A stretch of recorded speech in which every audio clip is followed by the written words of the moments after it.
Now, because I'm mindful and I stop and think and meditate, I can sense so many things. Pay attention to those little things, and that makes a difference.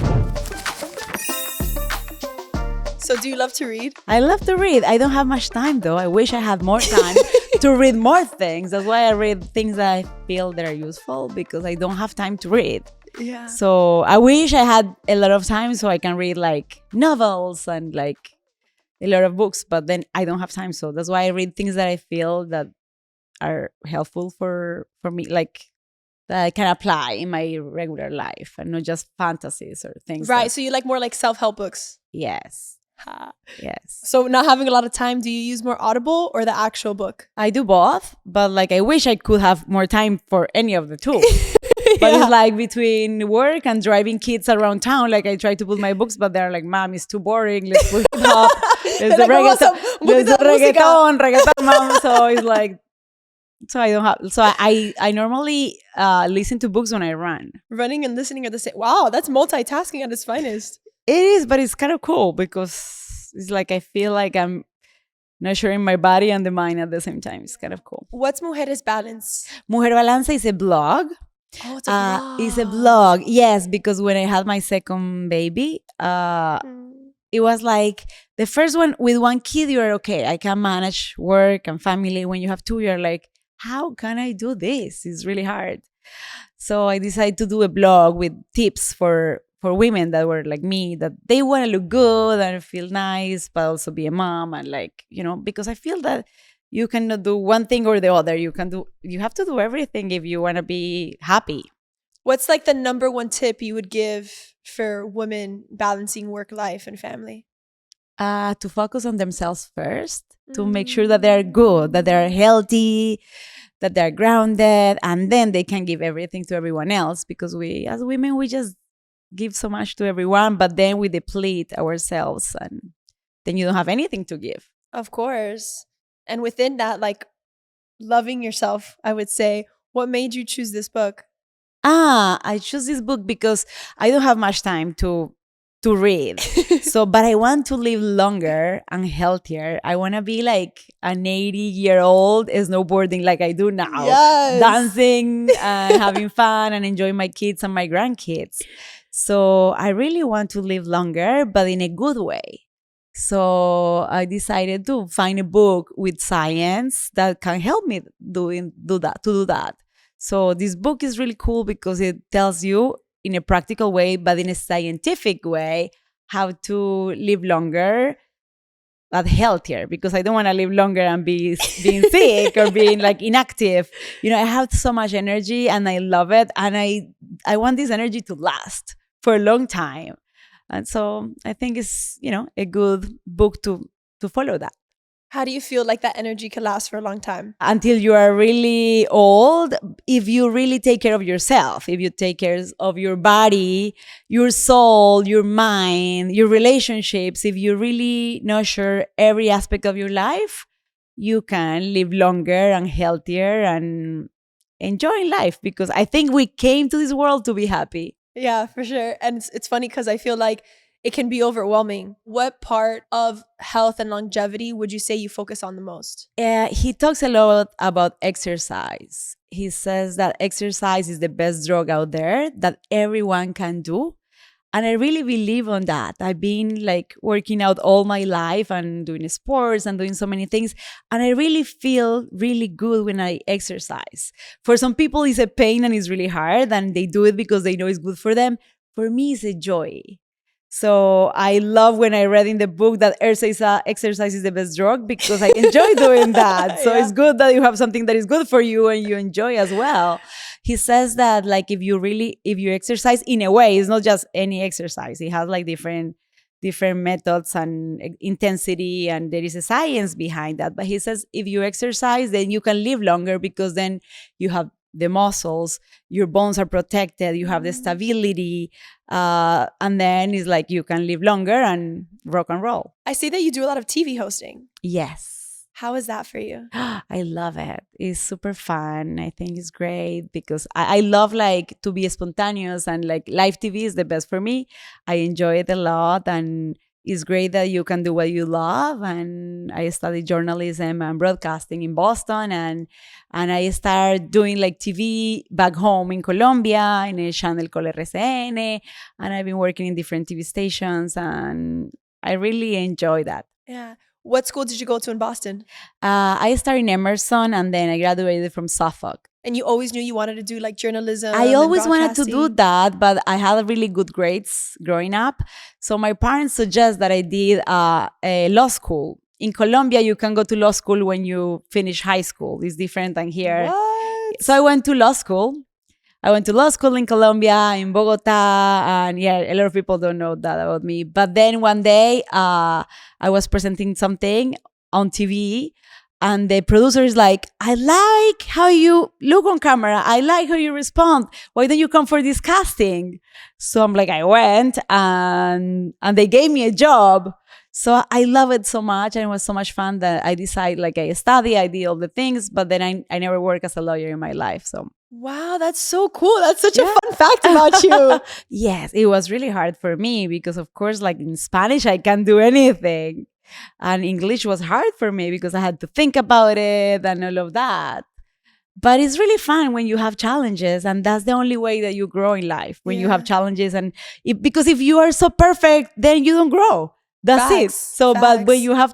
you have to face it. I did TLC, I did NBC, I did many things in English, and for me, it was like a big challenge. But it's also an opportunity to grow and be out of your comfort zone. And when I started at the beginning, like, your accent, I'm like, this is what I have. I'm sorry. This is me. And like many doors closed on me because of that and whatever, but it doesn't matter. At the end, it's like your persistence, and if you are proud of who you are. I'm really proud of my Colombian roots and my family and everything that I had to go through to be here.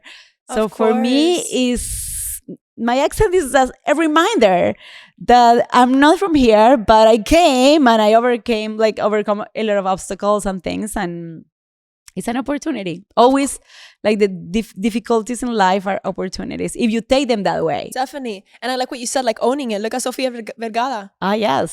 She's been able to build a whole career off of that. Exactly. Right? So how did you learn English? In Boston. So I arrived to Boston. I started like taking classes before going to journalism. So imagine, like, it was really hard because, of course, like, language was really important for me. And so I learned English in classes, and then in life. In Miami, you don't need to speak English at all. It's like, in Miami, you don't need it. In Miami, it's like, bad. Yeah, but Miami, we throw some weird words out there. I recently discovered I say expressway, right? And I thought that's how you said expressway in Spanish. No, really? Autopista. When I found that out, I was like, wow, we really speak another version of Spanish down here in Miami. For sure. The Spanglish in Miami is one of a kind. It's different. It's different. What would you say is the most funnest project you've worked on? There is one called Nutres in Colombia that I love with all my heart, that help kids in need. Now we're doing trips to help teenage moms that are pregnant. So there is a really beautiful foundation called Juanfe Foundation that helps these moms. They take care of their babies while they teach them different jobs like hairstyling, to be receptionist, so they can work and break the cycle of poverty. So I'm taking people to Colombia to see that, to help them, to sponsor a girl, and also to enjoy Colombia because it's beautiful. I also represent Colombian tourism. So I bring people from the US to Colombia to see the beauty in my country that a lot of people don't know. Like, they know Cartagena and maybe they know a couple of things, but they don't know that we have so much beauty in our country.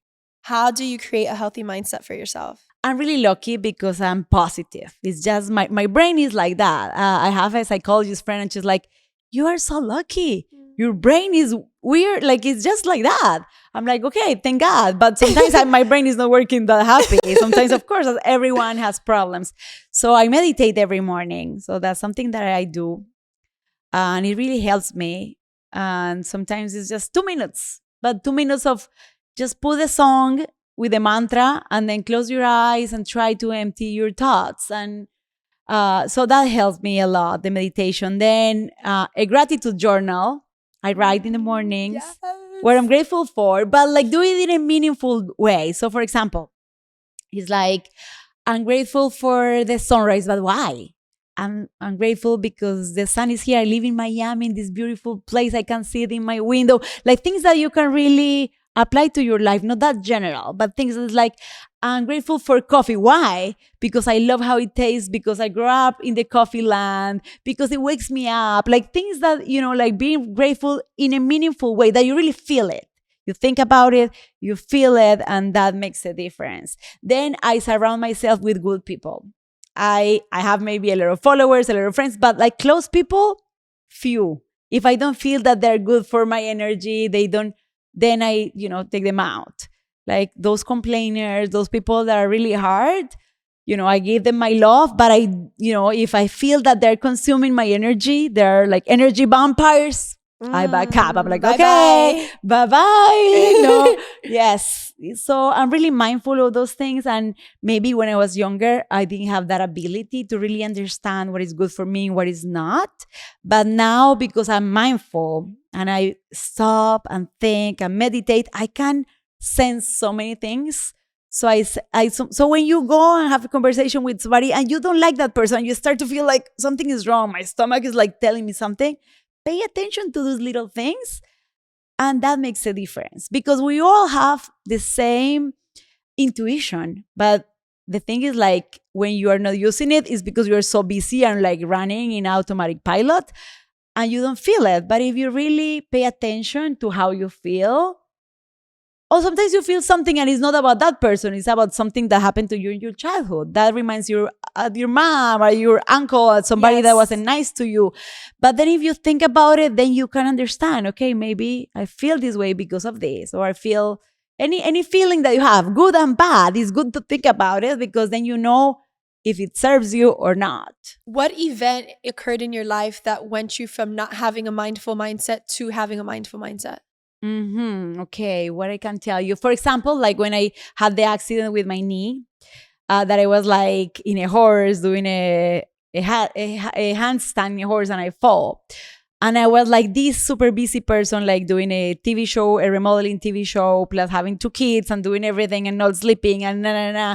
So it was great. I thought it was great, but it wasn't that great, because I wasn't taking I wasn't like stopping to see what worked and what didn't work.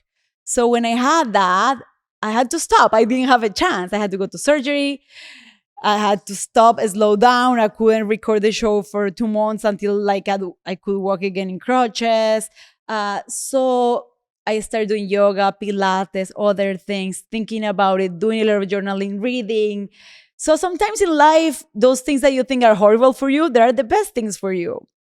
So it gave me a pause that helped me out so much in understanding what is good, what is not. And when I was like ready to rock and roll, then I was taking things in a different way and taking projects that really fill my soul, or they were really good for me financially, but not everything, because I have this appetite for life that I want everything. I want all the projects, I want all the parties, I want all the friends. So I'm like, okay, let's pick and choose what is good for me, what is good for my soul, for my family, for my career. So that makes a difference. I love that you say that. I talk about that all the time, the power of a pause. Yes. And sometimes we're moving so fast forward that we're running in circles instead of moving forward. Yes. And just to even hear your story of like, just to reiterate the positive mindset that you have of like, I'm injured. And instead of me sitting here crying, I'm like, okay, I have this time off. What am I going to do for myself to get better? Exactly. That even mindset shift is really beautiful to witness. I feel like you do so much and you're so well-rounded in all those layers, because I feel like it's so hard to be well-balanced. How do you create that life for yourself? I have to double check on myself every week. So every week on Sunday, I try to see, okay, how is my life? How I'm doing in my long-term goals, in my short-term goals. How is my family doing? How are my kids? How is my husband? How are my parents? So it's just about like checking. It's like when your car, you see your car is not driving well. Okay, maybe it's the tires, maybe it's the oil. What is so I try to check on myself all the time. So sometimes I feel exhausted. I'm like, what is this? Maybe I'm not eating right. Maybe I'm sleeping less. Maybe I'm taking too much projects on once. So it's just about constant checking and changing.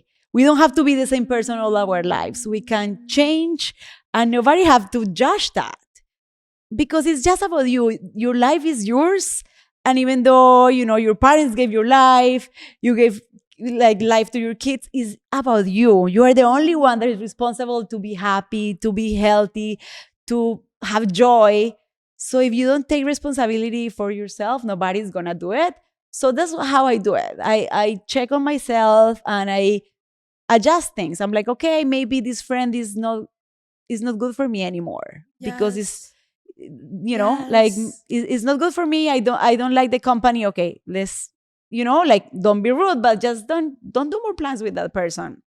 That can do. Or, you know what, uh reading is helping me so much, or putting an alarm, like I do with my social media. I put an alarm, so I'm like, okay, I'm gonna comment to my friends and followers for 30 minutes. I put an alarm, because if not, I stay the whole day on that. So it's like little things, because life is about small moments. But if you really pay attention of what you're doing and change what is not working, adjust, move, then I think you can be happy that way. Thank you for sharing that. I'm taking that. Check in and change weekly. Check in and change. And adding Mm-hmm. the change part, I never saw it like that. Mm-hmm. I've always checked in, but never really thought about, well, if it's not working, how am I going to change it? Versus like, well, this is the routine. This is how it has to be because it's been that way for the past 10 years. Uh-huh. So Yes. that's Yes. really And cool. like, it doesn't matter. Some people are like, people are gonna judge me if I change careers. Like I left my law degree all like that, with the work, with stability, and I took my bags with like few dollars and I flew to Boston. And people were like, "Are you out of your mind? You have a secure life here. Everything is working." Like, I don't feel that is I'm gonna be happy here in 10 years. I have to make a change now.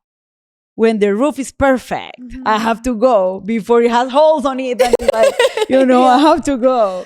And so it's like, it doesn't matter what people think about you, because at the end, it's just yourself and your soul, and connect to yourself. That's something really important, because everybody has different needs. How do you connect to yourself? With the meditation and the walking. And when I don't know how to solve a problem, I go for a walk. And it helps me so much. I go for a walk and I see nature and say, okay, how can I approach this problem in a different way? What are my solutions for this? What can I, how can I learn from this? So for me, walking works. For people that hate to exercise, maybe it's closing their eyes in a quiet corner, putting music. I don't know. Everyone has to find, like, you have to find what works for you. Right. How do you structure your time effectively to be able to do everything that you do? Okay, my life is super crazy because of that. Some people have like a 9 to 5 work, and they can organize. So I have to organize my day by weeks. It's really like, it changes a lot. So for example, when I was filming in LA, my remodeling TV show, I was like, okay, 1 week of filming nonstop. I was away from my family. The next week is just for my kids. And I schedule all for my kids. And then, like, so I organize my time how I think it makes sense. So for me, it's like family, work, myself. So these three items have to be like on check. So I try to give energy to all of them. So when I feel like my husband is being like out there, like, I'm like, poor thing. I'm like, okay, Yeah. let's make a date. So I like put it on my Ay, calendar. Okay, qué let's have bueno. dinner this day, or maybe he's a morning person, so let's go to see the sunrise together or something. I speak to a lot of mothers, Mm-hmm. and one of the common things that mothers face is losing their identity after having their kids. Yes. How have you been able to maintain your identity while still being a mother?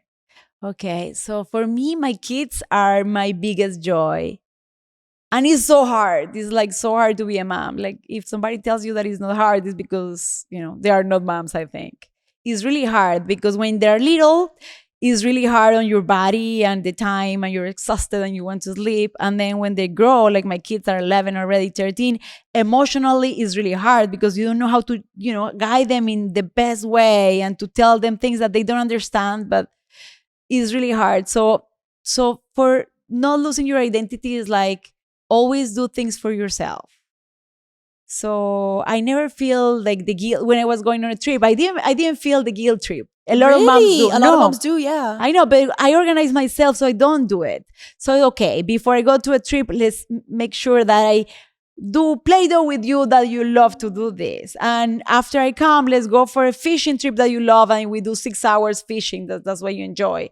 And like you like to cook, let's cook together sushi that takes 2 hours and is hard and messy and it doesn't matter. So I don't think we should have that guilt. It doesn't make sense. But you have to organize yourself. So you have to give up something. So if you do that in a mindful way, you don't have to feel the guilt. And your kids they tell you your work is more important than me. It's super hard. They're like, they kill you.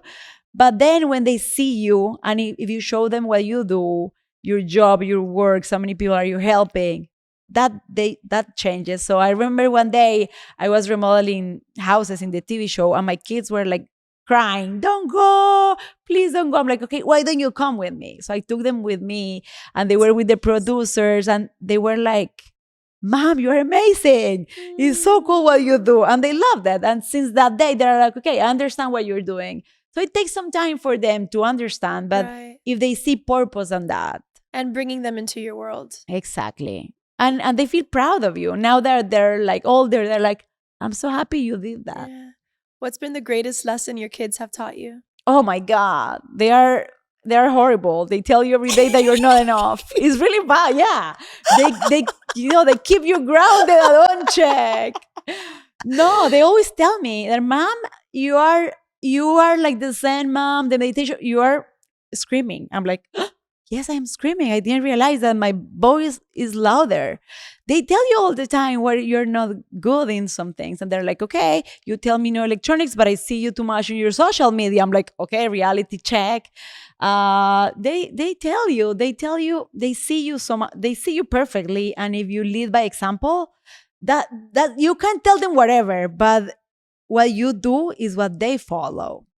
So a lot of people like worry about what I'm going to tell you. It doesn't matter what you tell them, it's what you do. But they tell me all the time, like, Mom, you have to stop. Mom, you're doing too much. And they're the best. Yeah. Because and you see yourself in them. That is horrible because you see the good and the bad in you. Yeah. So it's like when I see my little one, I'm like, oh my God, this is just me. In the good, it's fantastic, but when it's in the bad, it's horrible. I'm like, you have patience. Maybe I don't have patience. Everything that they don't do well, mostly it's you. And it's what they see on you that they pick. Wow, that's so beautiful. Yeah. I love that they keep you grounded. Oh my God, like, so much. They judge you for everything. And sometimes, yeah, they're horrible. That's so special. Yeah, no, they're the best. It's the most amazing feeling. I want to touch upon this that you mentioned because I feel like it's very relatable to me and a lot of people of the divorce of your parents. Mm-hmm. How did the divorce of your parents impact you so much and how did you overcome it? Yes, it was hard because for me it was like I had like the perfect childhood, the perfect house, and one day they told me we're gonna be divorced and you have to pick your mom or your dad, and I was the oldest, and it was really bad. But in a way, I grew up so much from that because I was the oldest, so I have to be responsible for a lot of things, and kind of I had to mature in a short time and be okay. What is important, what is not, how we keep the family together. So I feel like challenges are really bad, but that's when I grew up the most, when I have challenges. So I had to learn how to be more independent and how to overcome things that you don't want. So in life, that's life. Life gives you so many things that you don't want to accept, but you have to. You have a choice? So you always have two choices: or you cry the whole life and be miserable, or you be better than yesterday and find a solution and go on. Right. Challenges are just an opportunity for growth. They are, for sure. Yeah. What's your favorite takeaway from the book? So I like about the book that you have to think about nutrition, eat well, sleep enough. Sleeping is overrated, and you have to really sleep enough hours.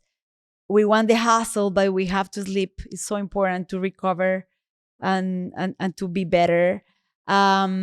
Exercise, but I love the part about the emotional health, because your body can be a machine working perfectly, but if you're not happy, if your relationships are not meaningful, if you're not happy with your purpose, with what you're doing, there is no purpose to live longer.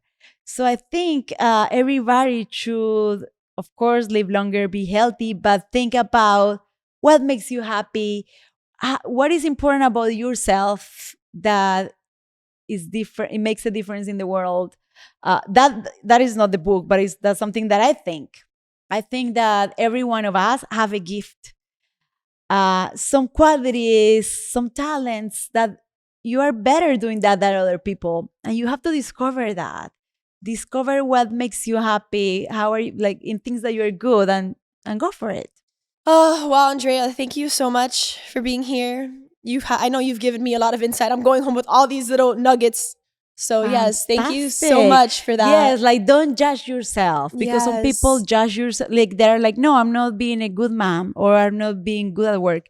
You're doing the best you can. Don't put so much Yes. pressure on yourself, because then it's like, that's super depressive. It's like, be proud of what you're accomplishing, and then go from it. Like, don't be so hard. Right. We're all trying, but if you are really true to yourself, that is super important. You can achieve anything you want. Yes. But just take the pause that you said. Yes. Take the pause, start again.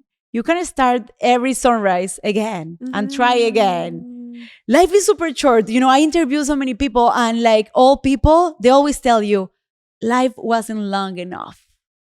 So it goes like that. Even if you're 100 years old, it goes super fast. Yeah. So don't waste that opportunity that you have to be here. Yeah. And live happy. Yes. I love it. Happinista. Happinista. Well, there you have it, friends. We just finished wrapping up with Andrea Minski discussing Outlive, the Science and Art of Longevity by Peter Attia. Make sure to click the link in the description below and get your copy today. Like, comment, and subscribe. Let us know your favorite part of today's episode. Turn the page, and we'll see you in the next one. Shout out to our sponsor, Local Cold Brew Coffee.